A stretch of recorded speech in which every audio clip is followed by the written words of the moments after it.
it became so normal to say some of these things to people, going back to what you were saying about this is the next step. You get married, you have a baby, boom, boom, boom.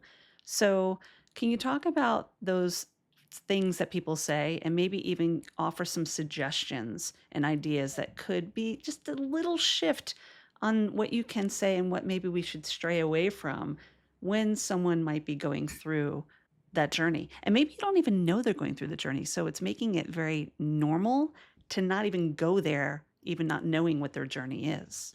Yeah, well, I created this resource because there were so many clients that were coming to me, or other women who were kind of navigating a childless path, who were like, gosh, it just seems like the world assumes that I come with the accessory of a child. And conversations just seem to never really get deep Yeah. beyond how many kids do you have, or are you having kids yet, or what are you waiting for? Those are some of the things that I talk about in the resource. But it's this idea that people are always trying to offer you suggestions, maybe like, oh, they tell you a miracle story about the person who went through 7 years of IVF, and then after stop trying, they just miraculously got pregnant. Or they give you ideas of, pray harder or relax, it'll happen. Or sometimes even things that I don't think they really realize are so jolting, but like things like, oh, you'll never know love until you have a baby, Oof. or you might regret it. Who's going to take care of you when you get older? So, all these things that we as childless people are forced to not look at ourselves and say, gosh, I must look really flawed as a human, that somebody has all these things to tell me, or suggestions to give me, or their opinions to give me, and they must not see me for me.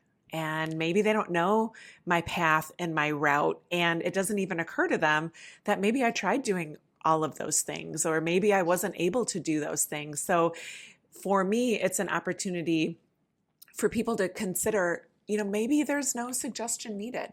Maybe we just need to say, oh, okay, Mm. period, Yeah. and accept someone for who they are. But also, I think women fumble around how to respond to those questions because we worry as loving humans that we're going to offend somebody by telling them our story, or that we might make them feel bad for asking us a question, that it's better to internalize it and judge ourselves than to have that person asking the question feel uncomfortable. And so I think it's also an opportunity as women to live into our truths and come up with ideas of like, how do I want to show up as a person who's representing me and who I am when somebody asks me a question or gives me suggestions of things I should continue to try, as though I don't know my body and my story well enough that I haven't thought about those things. And sometimes these questions or these statements could be things we're asking ourselves. And maybe it's okay to have those conversations with self, but maybe somebody else isn't ready for that.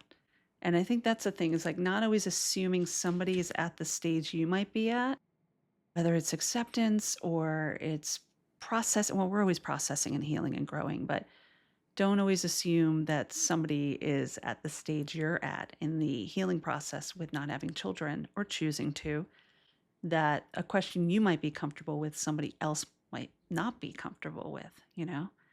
Yeah, and I have in the part of the resource, I have varied levels of response, Hmm. knowing that, maybe there's someone that you want to go deeper with and share more about your journey. And maybe it's just a networking event that you're never going to see someone again. And giving people a variety of answers that they might want to try on and help them construct something of their own that feels genuine and feels connective to Mm. you. And when you're ready for it, maybe you can grow on to the next thing. But I totally I understand what you're saying, that there's a level that I'm at where the Lana 5 years ago, I couldn't have been as open and forthcoming Mm. with the things that I'd been through because I wasn't sure that I made the right decision. I was questioning myself and questioning who I was, so that the things that I would respond with just weren't at the level that I'm comfortable and truly genuinely responding from as a person at this point in my journey. Well, this is going to be something we share, the top 27 things people say when you are childless and how to respond. We'll put that in the notes of the podcast episode so you can access it.